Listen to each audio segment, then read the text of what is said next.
मुजफ्फरनगर शहर के सुजड़ू क्षेत्र के बाहरी छोर पर स्थित वेस्ट ट्रीटमेंट प्लांट पर मंगलवार दोपहर करीब 2 बजे चरथावल से सपा विधायक पंकज मलिक ने अचानक निरीक्षण किया।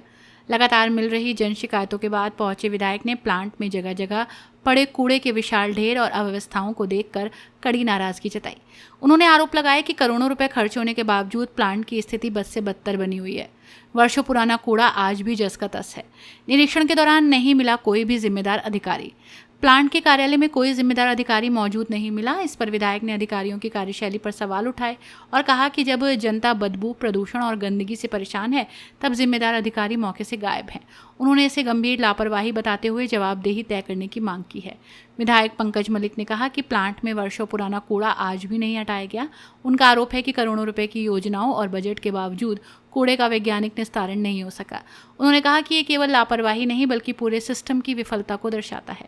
जनता को बदबू और बीमारियों के बीच नहीं जीने देंगे, ये कहना है विधायक का। विधायक ने चेतावनी देते हुए कहा कि इस पूरे मामले को विधानसभा में प्रमुखता से उठाया जाएगा। उन्होंने कहा कि ये पूछा जाएगा कि आखिर वर्षों से पड़े कूड़े के लिए जिम्मेदार कौन है।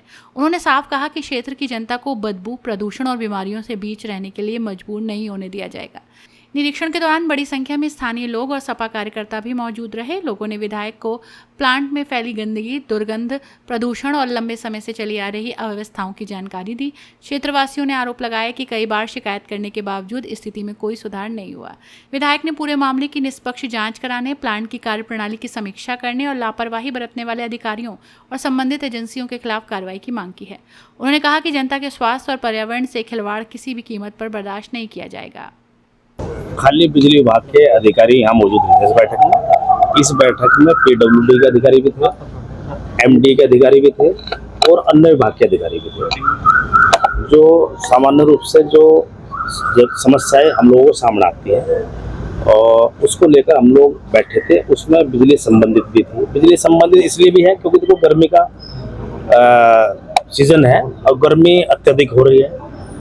ट्रांसफार्मर फूट भी रहे हैं, ट्रिपिंग काफ़ी हो रही है, तो उससे जनता को काफ़ी दिक्कत भी हो रही है। तो उसी बात को लेकर आज एक बैठक इस बात को लेकर बुलाई गई थी। बिजली विभाग को तो स्पष्ट रूप से निर्देश दिए गए कि भाई ठीक है, हम आपकी भी दिक्कत समझते हैं। बिजली की डिमांड जो है गर्मियों में ज़्यादा बढ़ जाती है, तो उस कारण ट्रिपिंग भी होती है, ट्रांसफार्मर फूट जाते हैं। कई बार आजकल के मौसम में आंधी तूफान भी आ जाते हैं, उससे जो है लाइन लॉस भी हो जाता है और कई बार लाइनें टूट जाती हैं, तार टूट जाते हैं, तो उसमें समय लग जाता है। तो यही कहा गया है बिजली विभाग के अधिकारियों को डीएम के माध्यम से कि भाई समय से मान लो कहीं कोई लाइन टूट गई आंधी तूफान के कारण, वो समय से ठीक हो जाए, ज़्यादा लंबा समय ना हो। विशेषकर जो शहरी क्षेत्र है उसमें हम लोगों को ज़्यादा दिक्कत आती है, क्योंकि शहरी क्षेत्र जो पूरा डिपेंड जो बिजली विभाग पर होता है। गाँव में तो हैंडपम्प से भी आदमी पानी ले लगा, लेकिन शहर में हैंडपम्प नहीं है। अगर 20 घंटे कि ट्रिपिंग अगर हो गई किसी मोहल्ले में या कहीं भी शहर के अंदर, समझ लो कि उसका इन्वर्टर भी डाउन हो जाएगा, उसका समरसेबल नहीं चलेगा, उससे घर में पंखा नहीं चलेगा, उसका इन्वर्टर भी डाउन हो जाएगा। मंत्री तो ये व्यवहारिक व्यवहारिक दिक्कतें जो है सामने आती है। इस बात को लेकर एक विस्तृत चर्चा हुई है और कुछ सुझाव हम लोगों ने उन लोगों को दिए हैं। यदि आप इस रूप में काम करोगे तो कहीं भी शायद मेरे ख्याल से कोई दिक्कत नहीं आएगी।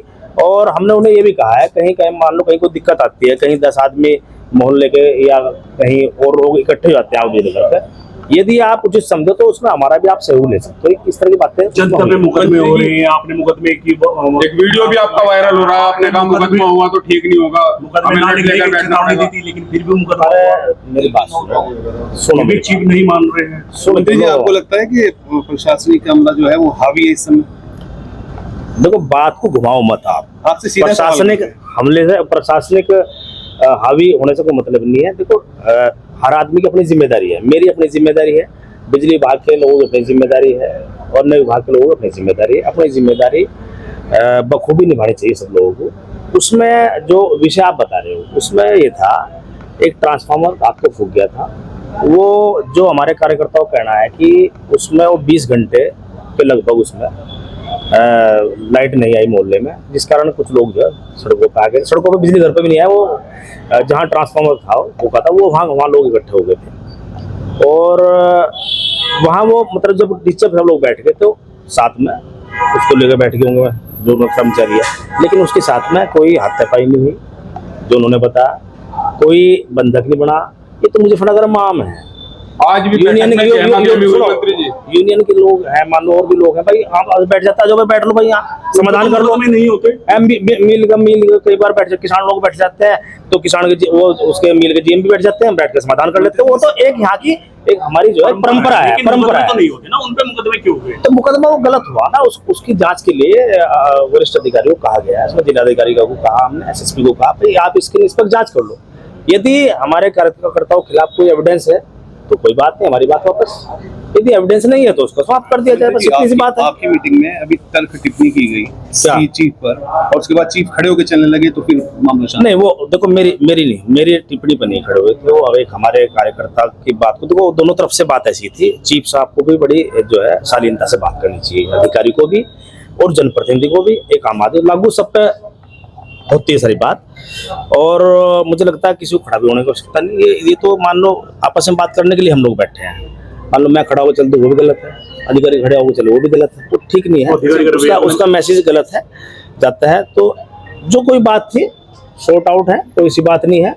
अच्छा मंत्री जी, ईंट भट्टा वाले भी अभी आए थे और आज से संचालन भी बंद हो रहे हैं, सुप्रीम कोर्ट के गाइडलाइन भी है। आपने बातचीत भी की है, क्या उन्होंने रखी अपनी बात? उन्होंने अपनी बात रखी थी डीएम साहब के सामने, और डीएम साहब ने उनके समक्ष अपनी बात रखी है। और क्या संचालन होगा 30 जून के बाद? नहीं, जो गाइडलाइन है देखो उसके अनुसार ही काम होगा। मंत्री जी एक सवाल ये भी है, तो सरकार क्या जी मंत्री वो मुकदमे वापस नहीं होते तो सरकार का एक्शन नहीं अधिकारी? अरे कहाँ इतना बड़ा मुकदमा है वो। मंत्री जी एक सवाल ये भी, आपने उन्हें ऑफर दिया बोला कि मैदान में आ जाओ, चुनाव लड़ लो, नेता ही बनना है। नहीं, मैं देखो मेरी बात सुनो, जहाँ तक मुझे जानकारी है, देखो जहाँ तक मुझे जानकारी है, मान लो आप देखो मेरे अपने अधिकार अलग है। लोकतंत्र में जनप्रतिनिधि अपनी बात को खुलेआम किसी भी प्लेटफॉर्म पर रख सकता है, उस पर कोई पाबंदी नहीं है। लेकिन सर्विस करने वाले व्यक्ति पर कुछ पाबंदियां होती हैं सर्विस रूल के अकॉर्डिंग, ठीक है। मेरी बात आप, मेरा वर्जन आप ले सकते हो, लेकिन जो सर्विस वाला जो मुझे लगता है कि कोई भी बात मेरे ख्याल से किसी अधिकारी कर्मचारी को एकदम सामने आकर नहीं रखनी चाहिए। चर्चा इस तरह की चल रही है, आरएलडी के ना तो मंत्री की सुनवाई हो रही सरकार में, ना आरएलडी कार्यकर्ताओं की हो रही। कल धरने पे बैठना पड़ा सरकार में शामिल होते हुए। तो कहाँ बैठे? कल चीफ के यहाँ बैठना पड़ा जी, लाइट पे बंद रही 2-3 घंटे। भाई कार्यकर्ताओं ने कर दिया होगा, हमने उसमें हमारा क्या है, मैं था धरने पे। ये आपने सही, जैसे मुकदमे की बात पे लेकर चर्चा में रहकर धरने में बैठना पड़ रहा है। अधिकारी फोन बीच में काट रहे हैं, सुन नहीं अरे रहे। अपनी बात तो किसी भी रूप में आदमी रख सकता है, उसमें क्या दिक्कत है? बात रख ली कार्यकर्ताओं ने, उसमें क्या दिक्कत है? बात रख ली, बाकी सब जांच पड़ताल के बाद होगा। निष्कर्ष मैं बताया तो भाई, जो हमारे जनपद के वरिष्ठ अधिकारी दोनों, उनके समक्ष ये विषय रख दिया गया है। जो हमारे कार्यकर्ताओं की भावना है, वो भावना एज इट इज अधिकारियों को समझ में, उसको परीक्षण होगा, जो भी उसका होगा। अपनी राय कमेंट में जरूर बताइए, और ऐसी ही बड़ी खबरों के लिए रॉयल बुलेटिन को लाइक, शेयर और सब्सक्राइब करना न भूलें।